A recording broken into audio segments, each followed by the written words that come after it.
Okay, so we've already seen number one in the part two of the tutorial I posted. And I know it probably didn't make any sense to you.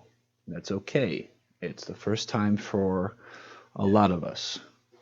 So let's take this for a spin. And what we're going to try to do is find the delta H of this reaction. Okay? It says we're going to need some information from table B14. So here's how this works.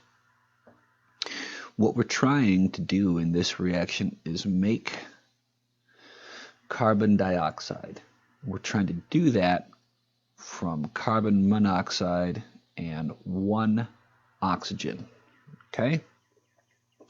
But what we're actually going to do is we're going to break one of these molecules, this guy, into its component parts and then reassemble into this guy. So what we need is to find the amount of energy necessary to make both of these. So if we were going to make, let's zoom in a bit here, if we were going to make carbon dioxide, what goes into making this stuff? You need one carbon and one oxygen, but you can't just have one oxygen, so we're going to have 1/2 of an O2. How much energy is required or given off when we make this stuff? That's what table B14 is. Here is our buddy, carbon monoxide, right here, and it says that this has a delta HF of negative 110.5 kilojoules. That means negative 110.5 kilojoules are given off every time you make a mole of this stuff. Let's do the same thing for carbon dioxide.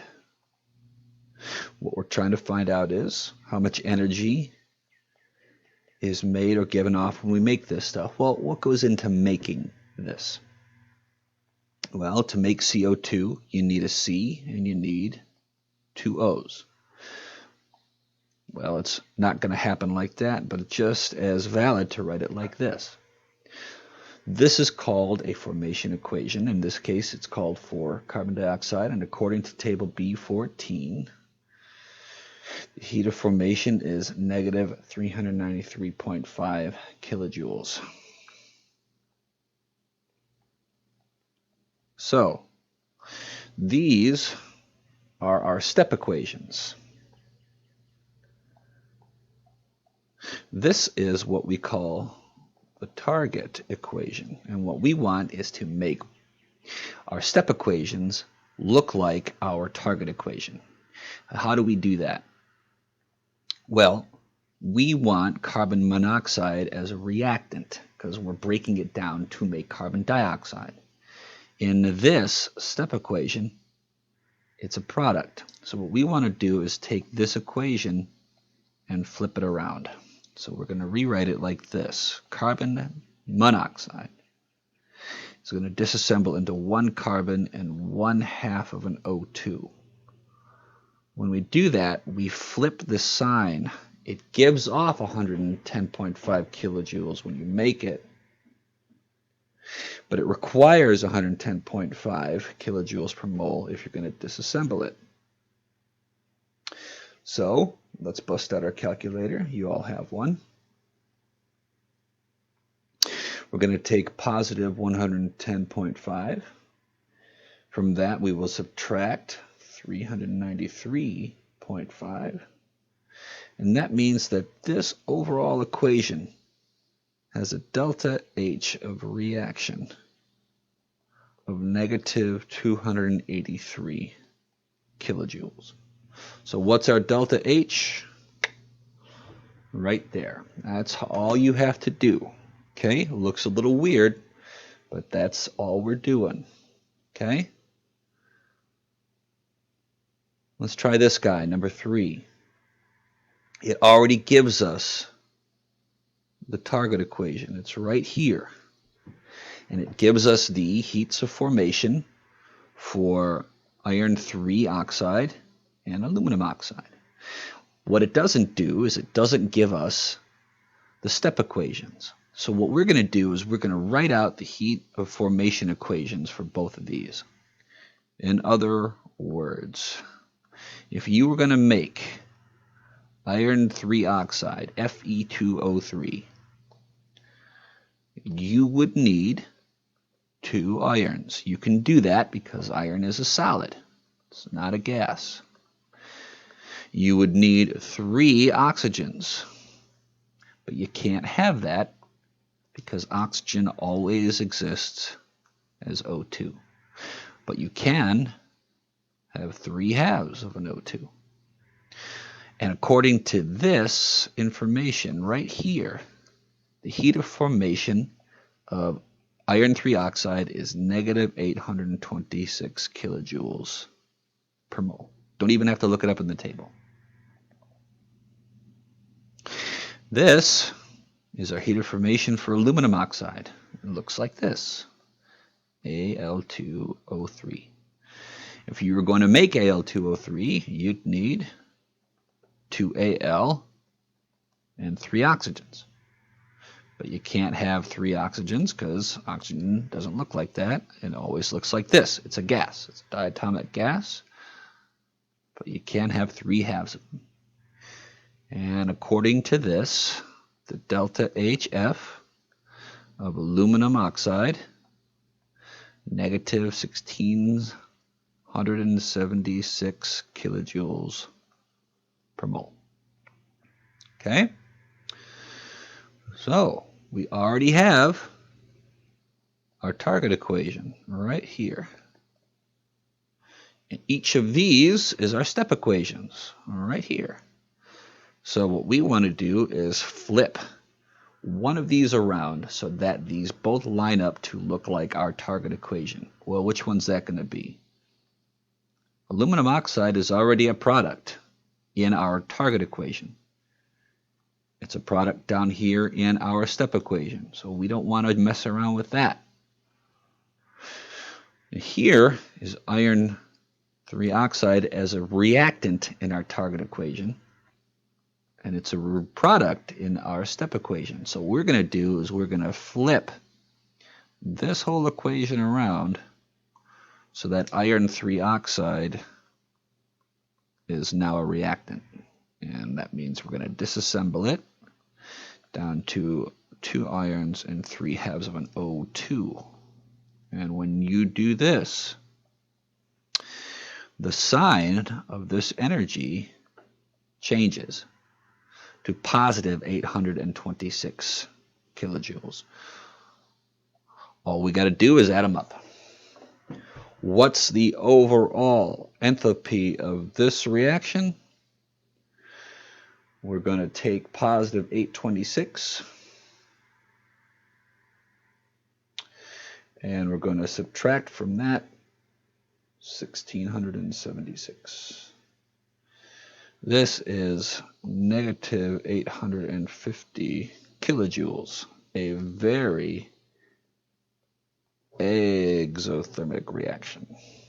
Okay, last one. Calculate the enthalpy of a reaction by the following thermal equation. Thermochemical. You will need the delta HF for all the compounds involved. Here's how this works. We're going to write a formation equation for all 3 of these equations and then find the heat of formation from table B14, which is this guy. Okay?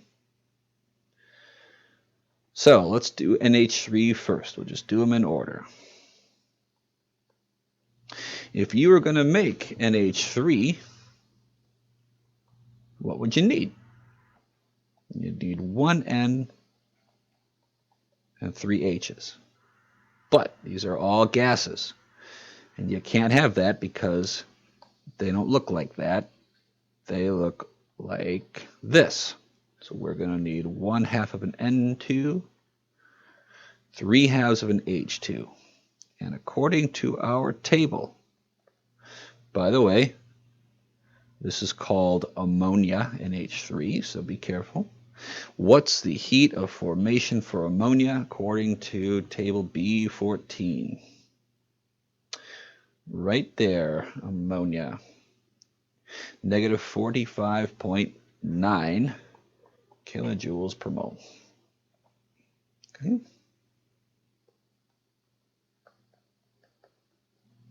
Let's do the same thing with our HCl. Okay. This is HCl, looks like this. If you're going to make HCl, what are you going to make it out of? You need one H, one Cl. But these are both gases. They look like this. So you need a half of this one and a half of this one. What's the delta HF for this particular molecule? Let's look for table B14, excuse me, and here it is, hydrogen chloride, right there, negative 92.3.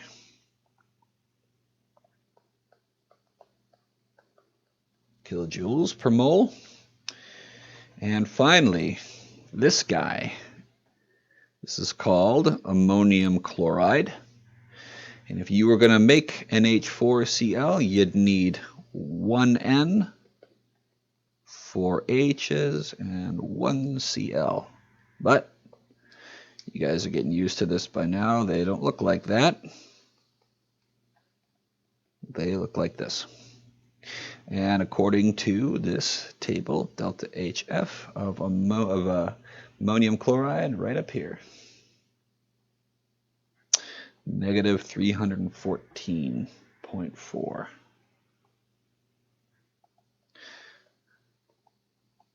kilojoules. Okay, so we have our target equation here, and we have our three-step equations.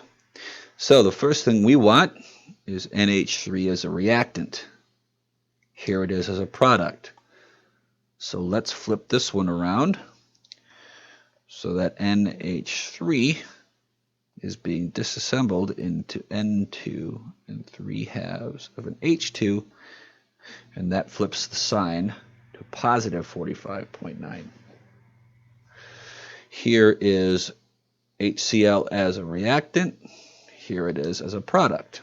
We want to flip that around. So we're going to take HCl and we're going to disassemble it into H2 and Cl2, and that's going to flip this sign around to be positive 92.3. We don't have to do anything with NH4Cl because it's already a product.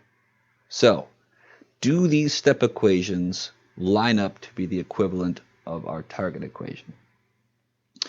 NH3 is a reactant in our target equation, and here it is in our step equation.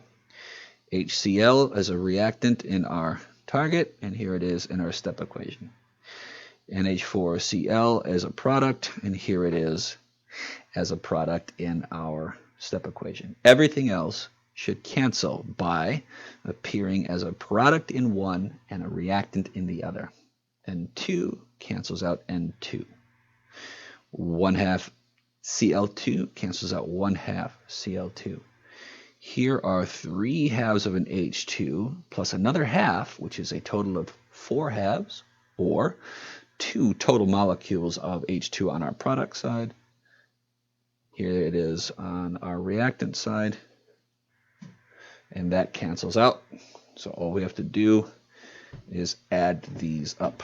45.9 plus 92.3 minus 314.4, and we get a total energy change for this reaction of negative 176.2 kilojoules.